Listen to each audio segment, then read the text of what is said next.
Good morning विद्यार्थी मित्रों, केम छो? मजामां छो ने? आई होप के दरेक विद्यार्थी आगळना विडियो लेक्चरनो व्यवस्थित अभ्यास करेलो छे। बेटा આપણે લાસ્ટ વિડીયો લેક્ચરમાં શેનો અભ્યાસ કર્યો હતો કે આપણે લાસ્ટ વિડીયો લેક્ચરમાં sir CFSE crystal field stabilisation energy એટલે કે CFT ક્રિસ્ટલ ફિલ્ડ થિયરી સ્ફટિક ક્ષેત્રવાદ થિયરી વિશે ચર્ચા કરતા હતા કે જેમાં ડી કક્ષકોમાં જોવા મળતું સ્પ્લિટિંગ, ડી કક્ષકોનું વિભાજન કેવી રીતે થાય છે, लिगेंड જ્યારે એપ્રોચ કરે છે ઓક્ટાહેડ્રલ કોમ્પ્લેક્સમાં ત્યારે કઈ કક્ષકો વચ્ચે અપાકર્ષણ વધુ થાય છે, કઈ કક્ષકો વચ્ચે અપાકર્ષણ ઓછું થાય છે। તો કે અક્ષ પર આવેલી જે કક્ષકો છે, અક્ષ પર આવેલી કક્ષકો બેટા આપણે એને શું નામ આપેલું હતું? EG કક્ષકો આપેલું હતું। કઈ કક્ષકો આવે છે? dx² - y² અને dz²। જ્યારે T2G કક્ષકો, કઈ T2G કક્ષકો કહેવાતી? કે ત્રણ T2G કક્ષક dxy, dyz અને dzx। એમાં અપાકર્ષણ ઓછું થાય એટલે એની ઉર્જા ઓછી હતી, EGની ઉર્જા વધુ હતી। આ બંને વચ્ચે ઉર્જાનો જે અંતર છે ને ડેલ્ટા તરીકે ઓળખવામાં આવે છે। ડેલ્ટા O ફોર ઓક્ટાહેડ્રલ, જે hc/λ સૂત્ર વડે તમે નક્કી કરી શકો છો કેટલી ઉર્જા એબ્સોર્બ કરે છે અથવા રિલીઝ કરે છે તેને આધારે। અને CFSE છે નક્કી કરવા માટેનું સૂત્ર તમને મેં આગળ લાસ્ટ વિડીયો લેક્ચરમાં કરાવેલું છે, જેને લઈને એટલા બધા MCQ કે પ્રશ્ન પૂછાતા નથી, પણ આપણને ખબર પડવી જોઈએ। અને એમાં પછી આપણે વાત કરી હતી કે હવે જ્યારે ઇલેક્ટ્રોન જે છે એ ગોઠવણી થાય છે T2G અને EGમાં ઇલેક્ટ્રોનની ગોઠવણી થાય તો 3 ઇલેક્ટ્રોન સુધી વાંધો નથી આવતો, કારણ કે T2Gમાં 3 ઇલેક્ટ્રોન જાય, પણ ચોથો ઇલેક્ટ્રોન આવે ત્યારે બે પોસિબિલિટી થતી હતી। કઈ બે પોસિબિલિટી થતી હતી બેટા? તો કે એક T2G4 EG0 એટલે T2Gમાં યુગ્મીકરણ થાય, અને બીજી તો કે અયુગ્મિત રહેવાનો પ્રયત્ન કરે T2G3 EG1। અયુગ્મિત રહેવાનો પ્રયત્ન કરે એટલે ઊંચી સ્પિન જે છે, ભ્રમણ એની ઊંચી જોવા મળે, કારણ કે અયુગ્મિત ઇલેક્ટ્રોનની સંખ્યામાં વધુ જોવા મળશે, જ્યારે આમાં વધુ જોવા મળે નહીં। યુગ્મીકરણ થશે કે નહીં થાય એનો આધાર એ યુગ્મીકરણ માટેની ઉર્જા, જેને આપણે P વડે દર્શાવેલું છે, તેની આધારે દર્શાવાય છે। અને આ ડેલ્ટા ઓની કિંમત જે છે એ ડેલ્ટા ઓની કિંમતને આધારે લિગેન્ડોની પ્રબળતાની એક શ્રેણી તૈયાર થાય છે, જેને આપણે સ્પેક્ટ્રોકેમિકલ શ્રેણી કીધી છે। અને લાસ્ટ વિડીયો લેક્ચરમાં તમને મેં એવું કીધું હતું કે આપણે આ સ્પેક્ટ્રોકેમિકલ શ્રેણી આ વિડીયો લેક્ચરમાં શીખવાની છે, કીધું હતું ને? તો એ હવે આપણે શીખવાનું છે, પણ એની પહેલાં આપણે હવે એકવાર વાત કરી લઈએ છીએ। જે રીતે અષ્ટફલકીય સંકીર્ણ માટે આપણે CFSE વાત કરી, એવી જ રીતે હવે આપણે વાત કરવાની છે ચતુષ્ફલકીય સંકીર્ણ માટે બેટા, બરાબર છે? જો ચતુષ્ફલકીય સંકીર્ણ માટે જોઈએ એની પહેલાં ફટાફટ વિદ્યાર્થીઓ જે કાલનો વિડીયો લેક્ચર નથી જોયો અથવા તો કાલના વિડીયો લેક્ચરનું રિવિઝન નથી મળ્યું, બેટા હું રિક્વેસ્ટ કરું છું કે દરેક વિદ્યાર્થી અત્યારે વિડીયો પોઝ કરો અને કાલનું આપણે જે CFT થિયરી ડી ઓર્બિટલ માટે મેં તમને જે કરાવેલી છે એનું એકવાર રિવિઝન કરી જાઓ, જેથી કરીને આજે કોઈ તકલીફ પડે નહીં। ઓકે, ચાલો તો ટાઇટલ આપણે આપશું સૌપ્રથમ સમચતુષ્ફલકીય સંકીર્ણમાં ડી કક્ષકોનું વિભાજન। સમચતુષ્ફલકીય સંકીર્ણમાં ડી કક્ષકોનું વિભાજન જોવા મળે છે। તો સમચતુષ્ફલકીય સંકીર્ણમાં સમચતુષ્ફલકીય સંકીર્ણમાં ડી કક્ષકોનું વિભાજન એ અષ્ટફલકીય સંકીર્ણો કરતા વિરુદ્ધ એટલે કે ઉલટું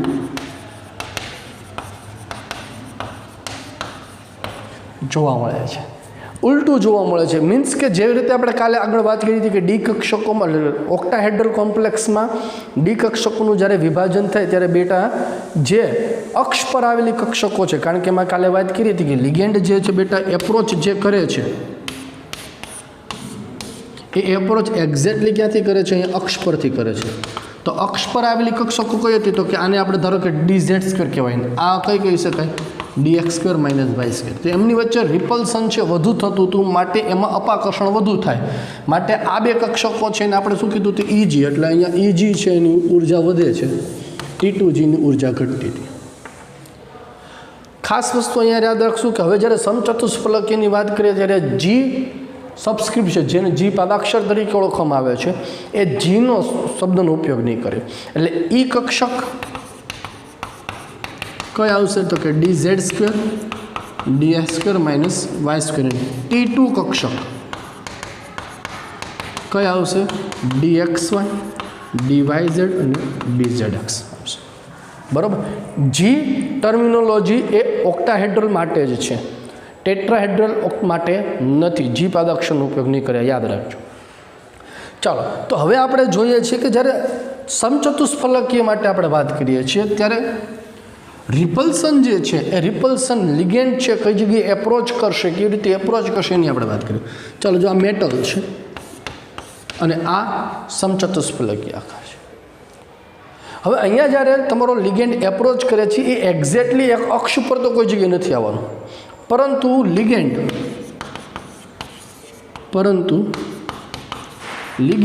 એ T2 કક્ષકોની પાસે થી મેટલ પર આકર્ષાય છે. આ જે સમચતુષ્ફલકીયમાં અહીંયા આ ધારો કે તમારે અહીંયા XY સમતલની જો આપણે વાત કરીએ, બરાબર, તો આ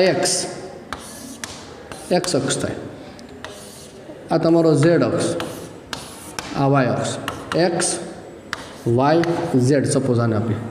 આ ચતુષ્ફલકીય આકાર છે તમારો.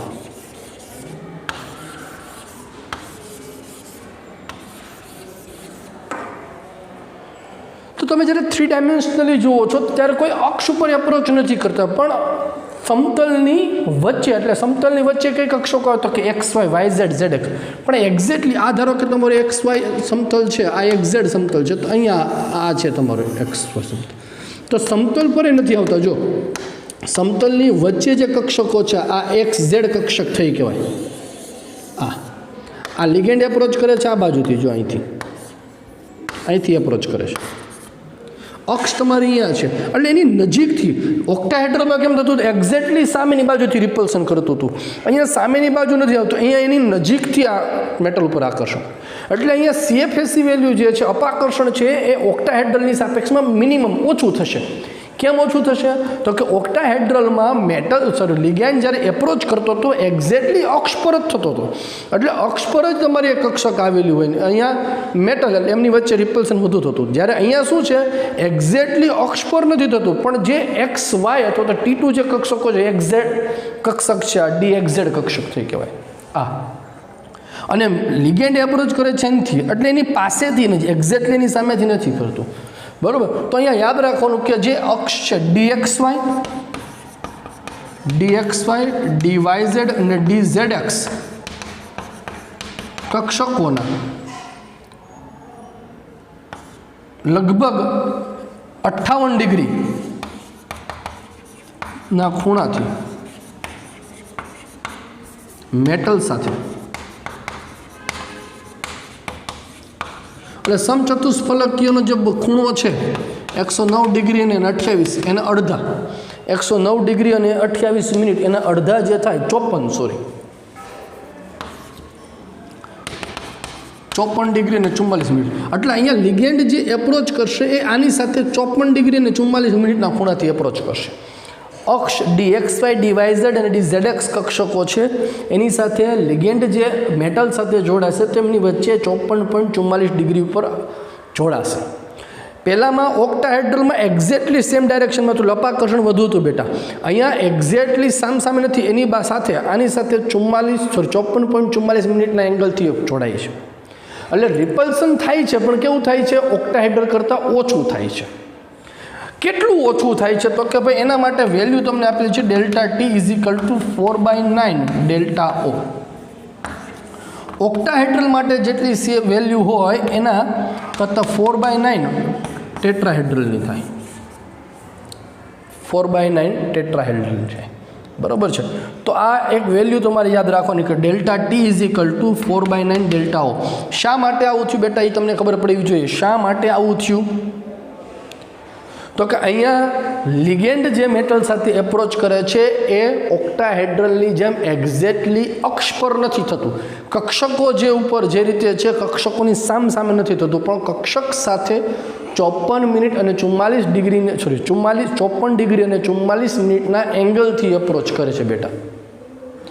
માટે જે છે અહીંયા તમે ડેલ્ટા ટીની વેલ્યુ ડેલ્ટા ઓ કરતાં ઓછી, આ ઓછી જ થાય. 4/9 તમે ગુણોત્તર કરો એટલે પોઈન્ટમાં વેલ્યુ આવશે. એટલે ડેલ્ટા ઓની કિંમત વધુ હોય, ડેલ્ટા ટીની કિંમત ઓછી છે. O for octahedral, T for tetrahedral. કેટલા ગણી ઓછી જોવા મળે? તો કે 4/9 ગણી ઓછી જોવા મળે. 4/9 ગણી ઓછી જોવા મળે. Is it okay? ક્લિયર છે? તો કેવી રીતે શું થશે સ્પ્લિટિંગમાં આપણે જોઈ લે. એકવાર સ્ક્રીનશોટ લઈ લેજો ને તમારી ટેક્સ્ટબુકમાંથી તમારે વાંચવાનું છે. બરાબર, એકદમ સરળ ટોપિક છે, તમને ખબર પડી જાય. આપણે આગળ વાત કરી હતી પ્રમાણે કે આ ઉર્જા સ્તર છે. ઉર્જા સ્તર મેટલ સાથે ગોલીય સમિતિ ધરાવતી વિદ્યુત ક્ષેત્ર જ્યારે લાગુ પાડવામાં આવે ત્યારે 5 ડી કક્ષકો છે એની ઉર્જામાં વધારો થાય. પણ હવે જ્યારે આ મેટલ સાથે લિગેન્ડ સમચતુષ્ફલકીય રીતે જોડાય છે ત્યારે ડી કક્ષકોનું સ્પ્લિટિંગ થાય છે. અને સ્પ્લિટિંગ થાય ત્યારે કેવું થાય છે? તો કે આના અષ્ટફલકીય કરતાં ઊંધું થાય છે. અષ્ટફલકીયમાં શું થતું હતું? ઇજીની ઉર્જા વધુ હતી, T2Gની ઉર્જા ઓછી હતી. જ્યારે આમાં શું થશે? T2ની ઉર્જા વધુ અને Egની ઓછી, કારણ કે T2 સાથે અપાકર્ષણ થવાનું છે. એટલે dxy dyz dzx, જ્યારે અહીંયા આવશે dx² - y² dz² આવશે. બરાબર છે?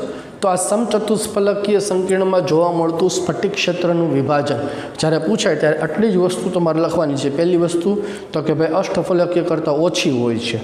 બીજી વસ્તુ કેટલા ગણી ઓછી હોય છે? તો કે આપણે હમણાં વાત કરીએ પ્રમાણે કે delta T is equal to 4/9 delta O. ત્યાર પછી શું લખવાનું છે? તો કે ત્યાર પછી જી પાદાક્ષરનો ઉપયોગ કરવામાં આવતો નથી. ત્યાર પછી આ ડાયાગ્રામ. આ તમારી સમજણ માટે મેં તમને દર્શાવ્યું છે કે આની જરૂરિયાત નથી. થિયોરિટિકલ પ્રશ્ન જ્યારે પૂછાય ત્યારે આટલી જ વસ્તુની જરૂરિયાત છે. ક્લિયર છે? તો આ સમચતુષ્ફલકીય સંકીર્ણમાં જોવા મળતું સ્ફટિક ક્ષેત્ર વિભાજનની વાત. હવે આપણે જે વાત કરવાની છે મેં તમને કીધું છે પ્રમાણે સ્પેક્ટ્રોકેમિકલ શ્રેણી એ યાદ રાખવા માટેની કી જે છે, ચાવી છે, તમારે તમને લખાવી છે એ યાદ રાખશું, જેથી કરીને તમારે જ્યારે કોઈ પણ લિગેન્ડ, આમ તો જનરલી જે છે તમારે લિગેન્ડ પ્રબળ કયા છે, નિર્બળ કયા છે, તમારે આમ જ યાદ રહેશે પ્રેક્ટિસ કરવાથી. આપણે વાત કરી છે એમોનિયા છે, સાયનાઇડ છે, કાર્બોનિલ છે, આ બધા પ્રબળમાં આવે. હેલોજન છે એ બધા નિર્બળમાં આવે છે. પાણી જે છે ક્યારે પ્રબળ બને, ક્યારે નિર્બળ બને, એમોનિયા પ્રબળ નિર્બળ ક્યારે બને, એ બધી વસ્તુ મેં તમને આગળ કહી દીધી છે. જે રેગ્યુલર રૂટીનમાં તમારે આવશે. પણ બાય ચાન્સ જો પરીક્ષામાં સ્પેક્ટ્રોકેમિકલ શ્રેણી લખવાની પૂછાઈ જાય તો તમને આવડવી જોઈએ. એટલા માટે જે છે હું તમને સ્પેક્ટ્રોકેમિકલ યાદ રાખવા માટેની એક ચાવી લખાવવાનો છું સરસ મજાની. હા, એ ચાવી યાદ રાખવી પડશે. પછી તમે ભાઈ ચાવી યાદ રાખવા માટેની કોઈ ચાવી આપો ને, એવું નથી. બરાબર? ચાલો, સ્ક્રીન પર જે દેખાય છે ફટાફટ સ્ક્રીનશોટ લો, વિડીયો પોઝ કરો અને વિડીયો પોઝ કરીને તમારે સમચતુષ્ફલકીય માટેની જે સ્પ્લિટિંગ છે એ વાંચી જાઓ. ચાલો, તો હવે વાત કરવાની છે આપણે સ્પેક્ટ્રોકેમિકલ શ્રેણી યાદ રાખવા માટેની કી. સરસ મજાની કી છે, અહીંયા તમારી સાથે લાવ્યો છું. આ કી જે છે એમાં લગભગ જેટલા જરૂરી છે બધા લિગેન્ડનો મેં અહીંયા સમાવેશ કરી લીધેલો છે. અમુક લિગેન્ડ છે તમારી ટેક્સ્ટ બુકમાં જે આપેલું એમાં કદાચ આમાં ન આવેલું અથવા તો તમે બીજી જગ્યાએ જ્યારે રેફર કરો ત્યારે અમુક લિગેન્ડ ન આવેલા, પણ જે ઓલમોસ્ટ યુઝફુલ છે બધા જ લિગેન્ડ આમાં આવી ગયા છે. એટલે આ જ કીને લઈને તમે જ્યારે પરીક્ષામાં પ્રશ્ન પૂછાય છે ઘણીવાર કે સ્પેક્ટ્રોકેમિકલ શ્રેણી વિશે ટૂંક નોંધ લખો. તો પહેલો પ્રશ્ન કે સ્પેક્ટ્રોકેમિકલ શ્રેણી તૈયાર કેમ થાય, કેવી રીતે થાય છે? તો કે આપણે વાત કરી પ્રમાણે કે ડેલ્ટા ઓને આધારે CFSE વેલ્યુ જે છે એના પરથી આપણે ડેલ્ટા ઓની વાત આપણે કરી હતી કાલે. અષ્ટફલકીય લિગેન્ડોમાં જે વિભાજન થાય એના માટે વિભાજન દરમિયાન જતી ઉર્જા ડેલ્ટા ઓ, એ ડેલ્ટા ઓના ચડતા ક્રમને આધારે લિગેન્ડોની જે શ્રેણી તૈયાર થઈ એને કહેવાય સ્પેક્ટ્રોકેમિકલ શ્રેણી. જેમ શ્રેણીમાં છેલ્લે જાઓ એમ ડેલ્ટા ઓ એનો વધુ હશે પ્રબળ લિગેન્ડ કહેવાય. તો યાદ રાખવા માટેની કી જે છે અહીંયા સરસ મજાનું વાક્ય છે, યાદ રાખવાનું છે. શું છે? તો કે ઇન બહારો સે સચિન કલ ફૂલ નહીં ઉતરે. પહેલી વસ્તુ, પહેલી લીટી કઈ યાદ રાખવાની છે? ઇન બહારો સે સચિન કલ ફૂલ નહીં ઉતરે. શું યાદ રાખવાનું છે? ફરીવાર કહું છું, ઇન બહારો સે સચિન કલ फूल नहीं उतरे। आ याद रखो एटले पहली वीक लिगेंड जे छे ए वीक लिगेंडोनी श्रेणी तमारी तैयार थई गई। कोना माटे ये तैयार थई गया? तमारी वीक लिगेंडोनी, निर्बल। शू याद रखવાનું છે? જો इन फॉर आई माइनस आयोडाइड, बहारो से Br माइनस, बहारो Br माइनस, से फॉर S-2, सचिन, सचिन नो S, सी नो C, N नो N, स फॉर S, ची फॉर C, न फॉर N, SCN-1, इन बहारों से सचिन, कल Cl-1, फूल F-1, नहीं NO3-1। आम तब NO3-1 पण लई शको ने N-3 नाइट्राइड पण लई शको। आ बंने लगभग ऊर्जा आसपास ज आवशे। NO3-1 तो N-3 नहीं उतरे, उतरे नो यू फॉर यूरिया। आ खास ध्यान रखजो, नहीं NO3-1 छे एटले नहीं NO3-1 एटले कोण थवानुं छे? नाइट्रेट, नाइट्रेट, बराबर है। NO3-1 आ बॉर्डर लाइन OH-1 अथवा तो H2 बने लगभग सरखी हशे, वच्चे मैं मूकी दीधो छे OH-1। हवे जे बधा छे आ पाछा स्ट्रोंग लिगेंड, अने स्ट्रोंग लिगेंड माटेनी नवी की हूँ तमारी साथे लाव्यो छुं। ए ज शुं? नशा हुआ गली में, नशा हुआ गली में साइलेंट छे, एने रिलेटेड कोई लिगेंड नथी। अम्मा पीकर, अम्मा पीकर पछी जे छे घणा बधा लिगेंड एकी साथे छे एटले मैं एम ज वर्ड आपी दीधुं छे एंडीफेनिट। अम्मा पीकर एंडीफेनिट, आनुं कोई बहुत प्रोपर वर्ड नहीं बनतो એટલે मैं बनाव्यो नहीं, पण याद राखवा माटे शुं कीधुं? एंडीफेनिट, एंडीफेनिट। शुं याद राखशुं आपणे? नशा हुआ गली में अम्मा पीकर एंडीफेनिट, अम्मा पीकर एंडीफेनिट। नशा हुआ, बराबर, नशा तो शू याद रखशु? NCS-1, आ SCN-1, आ NCS-1। हुआ माथी H+1 एसिडिक लिगेंड कोई होय तेमांथी H+1 जो खाली प्राप्त थतो H+1 अथवा तो H3O+1 पण लखी शको, चाले। H+1 गली में GLY एटले के ग्लाइसेनेटो, बराबर, याद छे ने? GLY ग्लाइसेनेटो ऋण उद्भारित में साइलेंट छे ने रिलेटेड कोई लिगेंड नहीं। अम्मा, अम्मा एटले के एमोनिया NH3, अम्मा, अम्मा एटले NH3।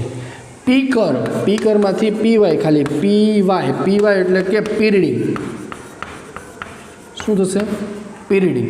हवे एंडीफेनिट एमां 3 लिगेंड जे 4 लिगेंडनो समावेश थई गयो छे। जो एनडी मांथी पहेला लेवानुं छे EN, एनडी मांथी पहेला शुं लेवानुं छे? EN, EN एटले तमने खबर छे इथिलीन डायएमाइन, इथिलीन डायएमाइन, इथेन 1,2 डायएमाइन पण जेने आपणे कहीए छे। पछी लेवानुं छे DI, EN पछी लेवानुं छे DI, PY डायफिनाइल जेने डायपिरिडिन, सॉरी डायपिरिडिन, जे तमारे बहुत ओछो यूज में आवशे पण कदाच कोई जगह आ पीरिडिन छे। PY एटले पीरिडिन, DIPY डायपिरिडिन कोई जगह आई जाए। पछी लेवानुं छे PHEN, तो PHE एने शुं कहेशुं? फिनान्थ्रीन, एने आपणे कहेशुं फिनान्थ्रीन। जो कोई जगह जो आ बे तमारे लगभग कोई जगह आवशे ने तमारे सिलेबस में अत्यारे नथी कोई जगह। डायपिरिडिन ने फिनान्थ्रीन आ बे लिगेंड तमारामां नथी आव्या, पण कदाच जो कोई जग्याए एना वर्ड्स आवशे PHE तो फिनान्थ्रीन ने DIPY तो डायपिरिडिन, स्ट्रोंग लिगेंड छे बेटा। अने NIT एटले शुं थशे? Nitrite, nitrite. NO2-1 प्रबल, NO3-1 निर्बल, याद राखવાનું। અને લાસ્ટમાં તો મેં તમને કીધું છે CN-1 અને CO કાર્બોનિલ -1 આ લખો એટલે તમારી સ્પેક્ટ્રોકેમિકલ શ્રેણી આખી કમ્પ્લીટ થઈ ગઈ છે ને સરળ। ચાલો ફરીથી યાદ કરાવું છું શું છે? इन बहारों से सचिन कल फूल नहीं उतरे, इन बहारों से सचिन कल फूल नहीं उतरे। Week ligand borderline ligand OH-1 अथवा तो H2 बॉर्डरलाइन, त्यार पछी स्ट्रोंग लिगेंड नशा हुआ गली में अम्मा पीकर नशा हुआ गली में अम्मा पीकर एंडीफेनिट एंडीफेनिट में फरी वर इन बहारों से इन एटले I-1 बहारो BR-1 से S-2 सचिन SCN-1 कल CL फूल F-1 नहीं NO3-1 उतरे यूरिया UREA यूरिया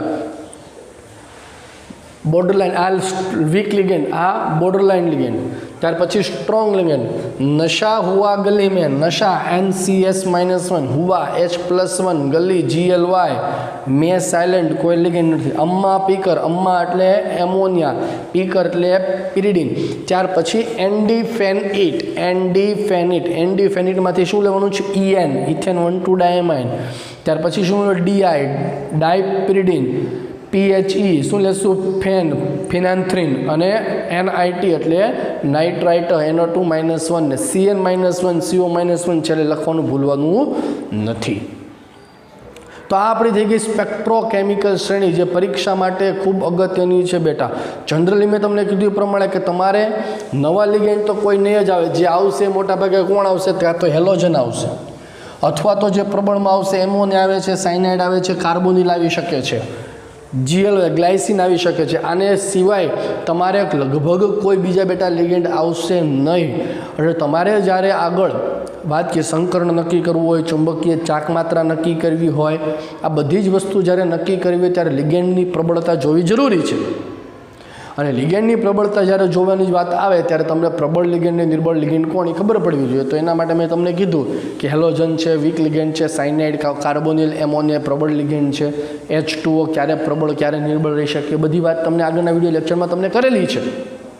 આટલું યાદ રાખશો એટલે તમને એને રિલેટેડ ક્વેશ્ચન સોલ્વ કરવામાં કોઈ તકલીફ નહીં પડે। પણ જ્યારે થિયોરિટિકલ પ્રશ્ન પૂછાય, લગભગ પૂછાયેલો હોતો છે આગળ કે સ્પેક્ટ્રોકેમિકલ શ્રેણી વિશે ટૂંકનું લખો બેટા, ત્યારે આ તમારે લખવી જરૂરી છે। તો શ્રેણી તમને ત્યારે જ યાદ રહેશે કે જ્યારે તમે આ રીતે ચાવી યાદ રાખો છો। શું છે ચાવી? ફરીવાર યાદ કરાવી દઉં છું।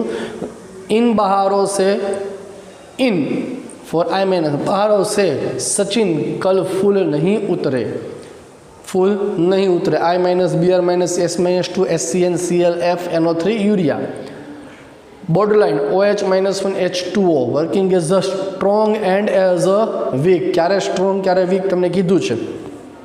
नशा हुआ गली में अम्मा पीकर एंडीफेनिट, नशा NCS-1 हुआ H+1 गली GLY अम्मा एमोनिया पीकर पिरिडिन एंडीफेनिट EN diphenyl phenanthrene and nitrate. Okay અને છેલ્લે CN-1 લખવાનું ભૂલવાનું, કાર્બોનિલ સોરી કોબાલ્ટ નહીં, કાર્બન લખવાનું ભૂલવાનું નહીં। ક્લિયર છે? તો આ તમારો પ્રશ્ન સ્પેક્ટ્રોકેમિકલ શ્રેણી જે છે એને લઈને પ્રશ્ન પૂરો છે। હવે વાત આપણે કરવાની છે, કાલે જે જોયું તો આપણે CFSE ફોર ઓક્ટાહેડ્રલ જે છે એની આપણે કાલે વાત કરી હતી, એમાં સૂત્ર આપણે જોયું હતું। તો આ CFSEની વેલ્યુ કઈ કઈ બાબત ઉપર આધાર રાખે છે એને લઈને અમુક MCQ તમને પરીક્ષામાં અને તમારી વર્કશીટમાં આપેલા છે, એ કેવી રીતે પ્રશ્ન પૂછાય એની ચર્ચા આપણે કરવાની છે। એની પહેલાં ફટાફટ સ્ક્રીન પર જે દેખાય છે એનો સ્ક્રીનશોટ લઈ લો અને આપણે આગળ હવે વાત કરીએ। ચાલો તો સ્ક્રીનશોટ દરેક વિદ્યાર્થી મિત્ર, ચાલો હવે વાત કરવાની છે CFSEની અસર કરતા પરિબળ। એ તમારી ટેક્સ્ટ બુકમાં બેટા નથી આપેલું, બરાબર? એટલે એ ટોપિક તમારી GNET માટે અગત્યનો ટોપિક બની રહી। તો ટાઇટલ આપણે આપશું CFSE ને અસર કરતા પરિબળો અથવા તો સ્થાયીતા અચળાંક।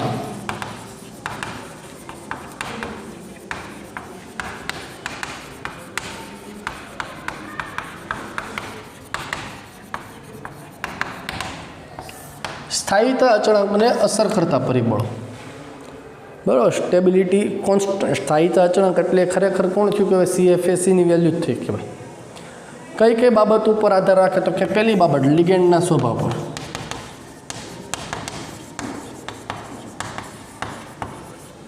લિગેન્ડના સ્વભાવ પર। જેમ પ્રબળ લિગેન્ડ તેમ ડેલ્ટા O વધુ, નિર્બળ લિગેન્ડ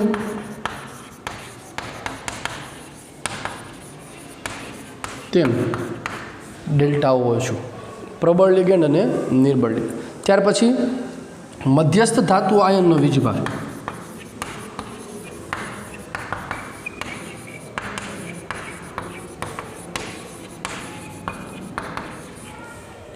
મધ્યસ્થ ધાતુ આયનનો વીજભાર, જેમ ધાતુ આયનનો વીજભાર વધુ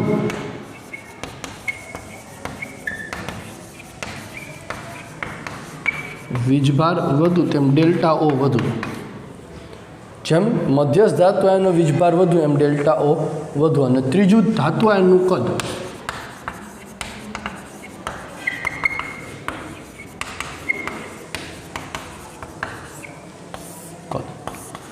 ધાતુ આયનનું કદ વધુ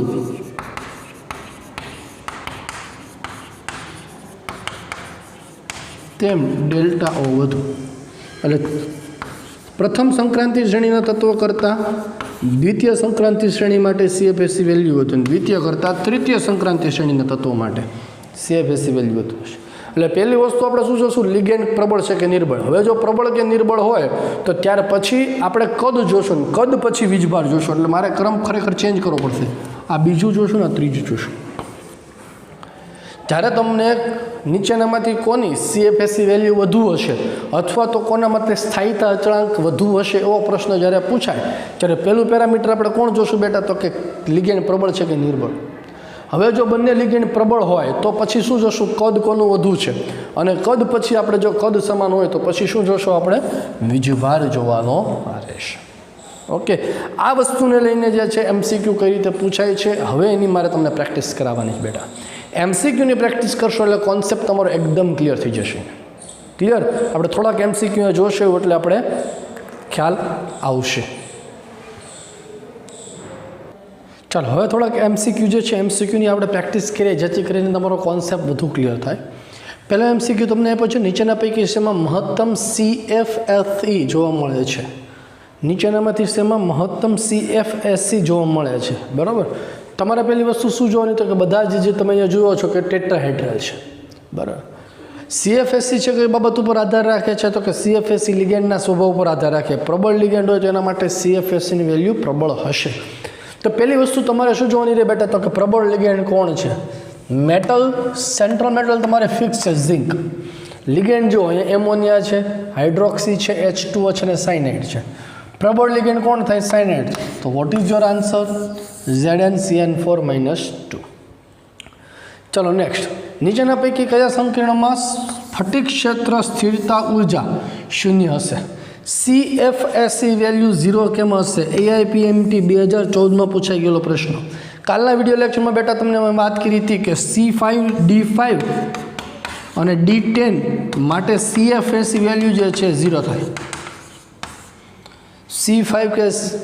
D5 કે D10 માટે CFSE વેલ્યુ કેવી થવાની, 0. તો તમારે જોવાનું શું, તો કે અહીંયા ઇલેક્ટ્રોન રચના કયા પ્રકારની થાય છે. NiH2O6 નિકલ +3 છે બેટા, નિકલ +3. નિકલ +3ની ઇલેક્ટ્રોન રચના જુઓ.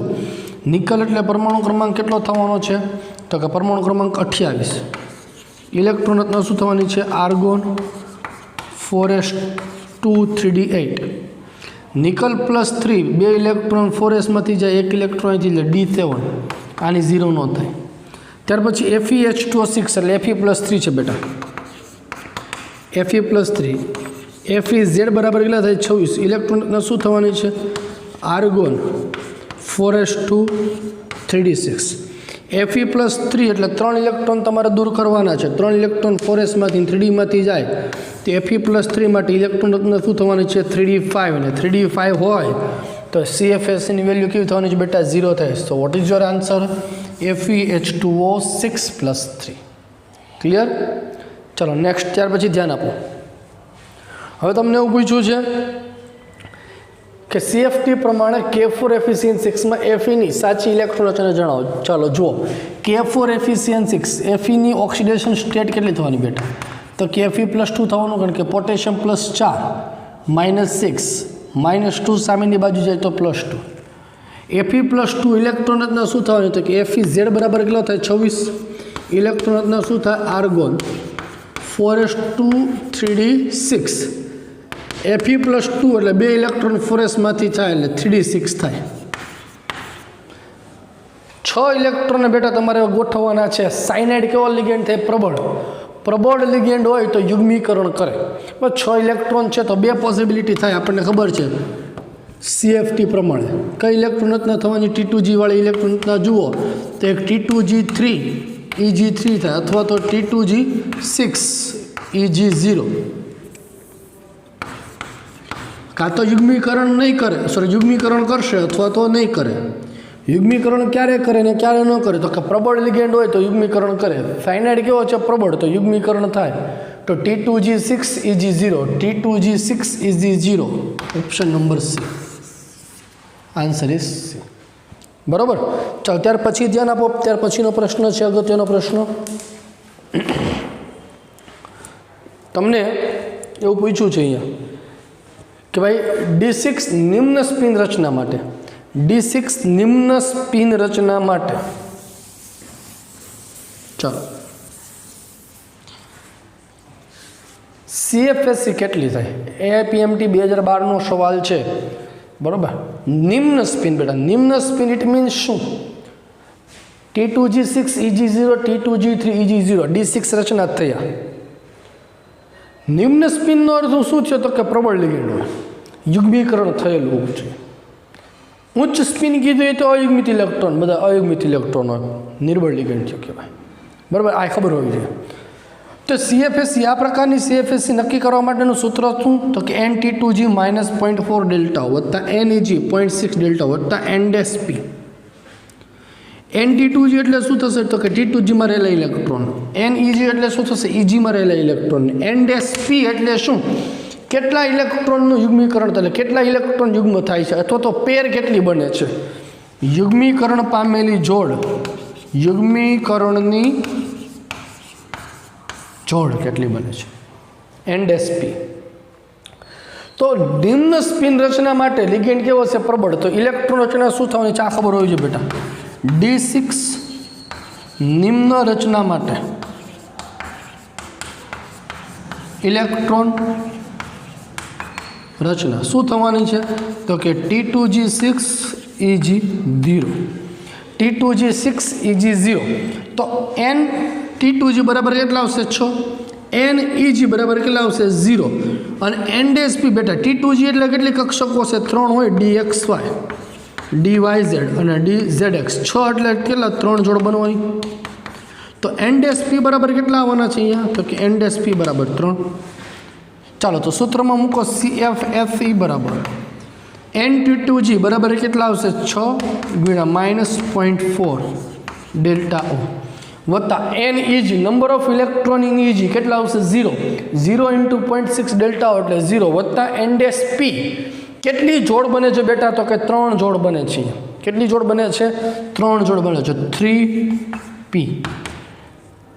6 ગુણ્યા 0.4 બરાબર, એટલે 6 ચોક 24 -2.4 ડેલ્ટા O પ્લસ 3P, -2.4 એટલે -24/10 લખાય, ડેલ્ટા O પ્લસ 3P।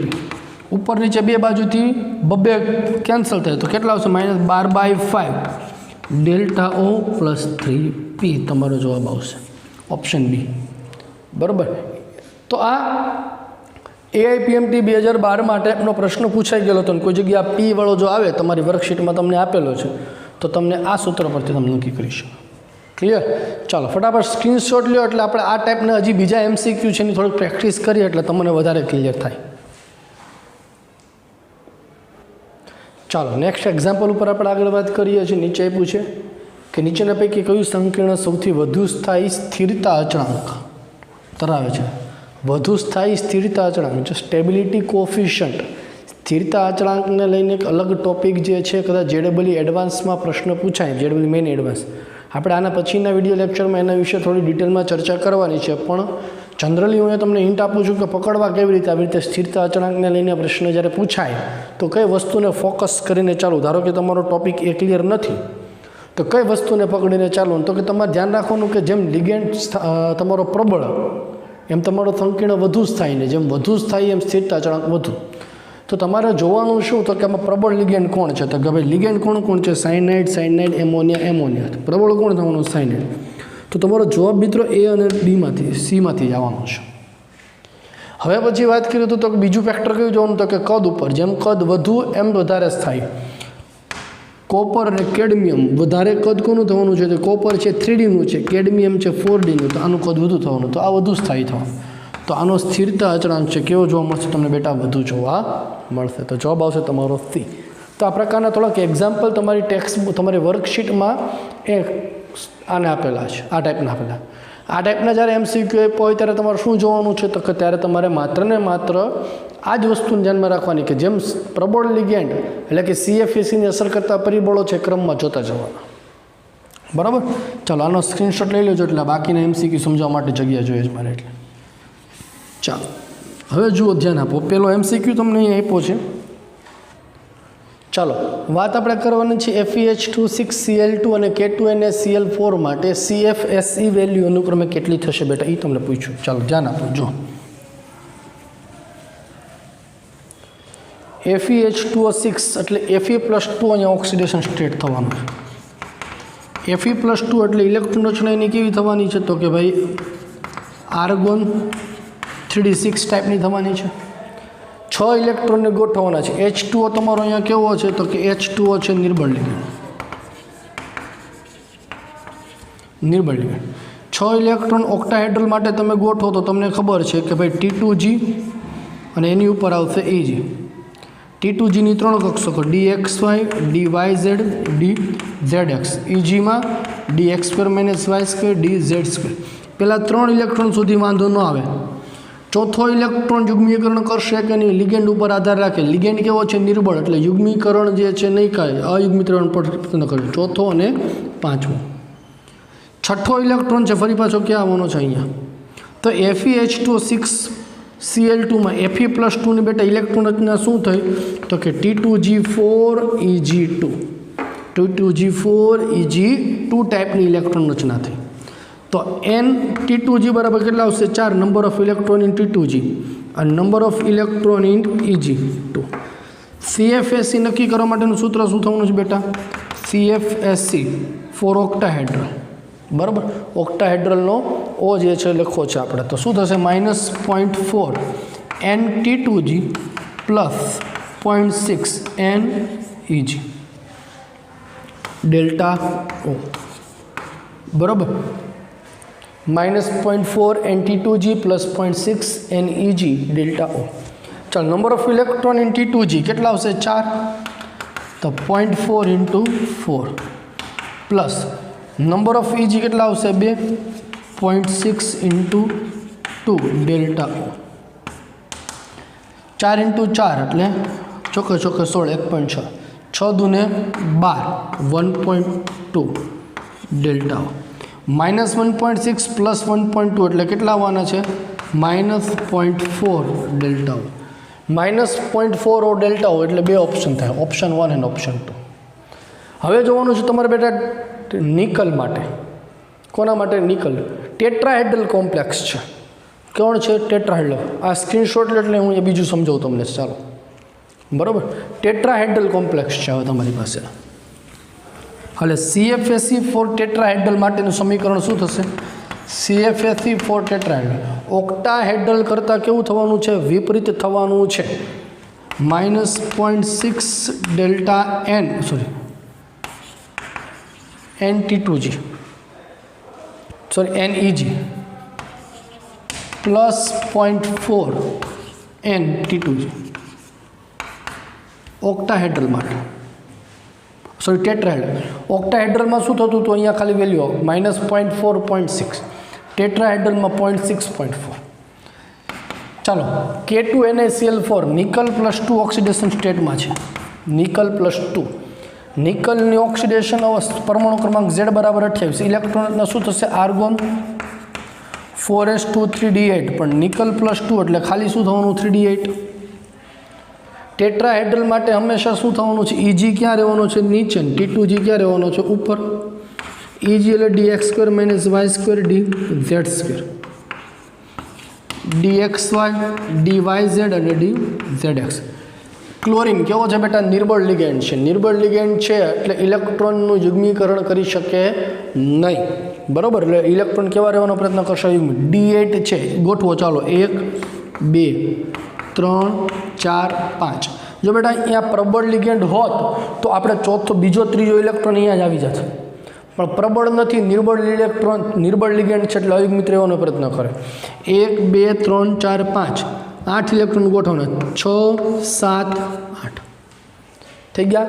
1 2 3 4 5 6 7 8 તો Eg4 T2G4 પ્રકારની રચના થઈ. Eg4 T2G4 ઇલેક્ટ્રોન રચના. આમાં સૂત્રમાં મૂકી દેજો, ગણતરી કરી નાખજો, જવાબ તમારો આવી જશે. ક્લિયર છે દરેકને? ચાલો, તો આ વાત કરી K2. જો આ સૂત્ર ખાસ યાદ રાખવાનું, એક આ ધ્યાન રાખવાનું. અને બીજી ખાસ વસ્તુ કઈ યાદ રાખવાની, ટેટ્રાહેડ્રલ માટે Eg નીચે જશે, T2G ઉપર જશે. જ્યારે ઓક્ટાહેડ્રલમાં શું થતું, T2G નીચે ને Eg ઉપર જતું હતું. બરાબર છે? એટલે આ ડિફરન્સ છે તમારે ખાસ યાદ રાખવાનો છે. ચાલો, ત્યાર પછી હવે વાત કરીએ નેક્સ્ટ. અષ્ટફલકીય સંકીર્ણમાં ઝેડ અક્ષ પર રહેલા ઇલેક્ટ્રોન, ઝેડ અક્ષ પર રહેલા બંને ઇલેક્ટ્રોન દૂર થતાં નીચેનામાંથી કયું વિભાજન જોવા મળે, વિભાજનની ભાત જોવા મળે? તો પહેલાં આપણે ઓક્ટાહેડ્રલ કોમ્પ્લેક્સ માટે જોઈ લઈએ કે ઓક્ટાહેડ્રલ કોમ્પ્લેક્સમાં ઝેડ અક્ષ પરના ઇલેક્ટ્રોન કીધા એટલે કયા થશે. એટલે આ મુખ્ય અક્ષ તમારી ઝેડ થવાની છે, આ એક્સ, આ વાય, આ ઝેડ. ઝેડ અક્ષ પરના ઇલેક્ટ્રોન બેટા દૂર કરવાનું કીધા છે એટલે તમારે આ દૂર થવાના. ઝેડ અક્ષ પરના દૂર કરો એટલે અષ્ટફલકીયમાંથી કઈ રચના થશે? સ્ક્વેર પ્લેનર, સમતલ્ય ચોરસ. સમતલ્ય ચોરસમાં કઈ પ્રકારની ભાત જોવા મળે એવું પૂછ્યું છે. તમે અહીંયા ડી કક્ષકો માટે અષ્ટફલકીયની ભાત જોઈ હતી, T2G નીચે Eg ઉપર. ચતુષ્ફલકીય માટે જોઈતું Eg નીચે T2G ઉપર. પણ સમતલ્ય ચોરસ માટે ભાત નહોતી જોઈ. તો હવે અહીંયા તમારા માટે સમતલ્ય ચોરસ માટે કેવી રચના જોવા મળે માત્ર યાદ રાખવાનું છે. જો અષ્ટફલકીય અને ચતુષ્ફલકીયમાં રીઝન સાથે તમને સમજાવતું શા માટે Eg નીચે કે Eg ઉપર, T2G નીચે T2G ઉપર થાય. અહીંયા સમતલ્ય ચોરસમાં આપણે રીઝન ઉપર નથી જતા બેટા, સેમ કેવી રીતે આપણે એનું સ્પ્લિટિંગ થાય છે માત્ર ને માત્ર ખાલી યાદ રાખી લ્યો, કારણ કે રીઝન તમારા માટે કામનું નથી. તમારા માટે ખાલી આ સમતલ્ય ચોરસ રચનામાં જોવા મળતું વિભાજન DXY YZ નીચે એના કરતાં ઉપર DZ2 એના કરતાં ઉપર DXY ને એના કરતાં ઉપર DX2 - Y2 થશે. બસ આટલું યાદ રાખી લો. સમતલ્ય ચોરસ રચના માટે વિભાજન યાદ રાખવાનું છે. અષ્ટફલકીય અને ચતુષ્ફલકીય માટેનું વિભાજન કારણ સહિત સમજાવ્યું. શા માટે ઉર્જા ઓછી થાય છે, શા માટે ઉર્જા વધે છે. અહીંયા કારણ ઉપર હું નથી જતો તમારા માટે, કારણ કે કારણ અગત્યનું નથી. અહીંયા માત્ર ને માત્ર ક્રમ યાદ રાખવાનો છે. એ આ ક્રમ યાદ રાખી લેજો. IMP કદાચ કોઈ જગ્યાએ આવી જાય તો. સમતલ્ય ચોરસ રચના માટે વિભાજન, જો અષ્ટફલકીય માટે વિભાજનમાં શું આવતું હતું તો કે ભાઈ T2G એટલે DXY DYZ DZX, એના કરતાં વધુ ઉર્જા DX2 - Y2 DZ2 ની થતી હતી. ચતુષ્ફલકીયમાં આની ઓછી અને આની વધુ થતી હતી. જ્યારે સમતલ્ય ચોરસમાં DXY YZ એના કરતાં DZ2 એના કરતાં DXY DX2 - Y2. એક જ મિનિટ, અહીંયા ભૂલ છે. ચતુષ્ફલકીય રચના માટે DXZ અને YZ, sorry, DXZ YZ DZ2 DX અહીં આપેલો છે ના આજ DXZ YZ DZ2 DXY DX2 - Y2 આ ક્રમ યાદ રાખવાનો. ક્લિયર છે? તો આજનો વિડીયો લેક્ચર છે બેટા અહીંયા સુધી રાખીએ છીએ. CFSCને લઈને જેટલા પણ પ્રશ્ન તમને પૂછાય એ વર્કશીટ સોલ્વ કરશો એટલે તમને વધારે ખ્યાલ આવશે. કાલના વિડીયો લેક્ચરમાં આપણે થોડીક સ્ટેબિલાઇઝેશન, સ્થિરતા અચળાંક, સ્ટેબિલિટી કોન્સ્ટન્ટ વિશે વાત કરવાની છે અને થોડાક કોઓર્ડિનેશન કમ્પાઉન્ડના રંગ વિશે ડિસ્કશન કરી અને મર્યાદા જોશું. ઓકે, ચાલો બાય.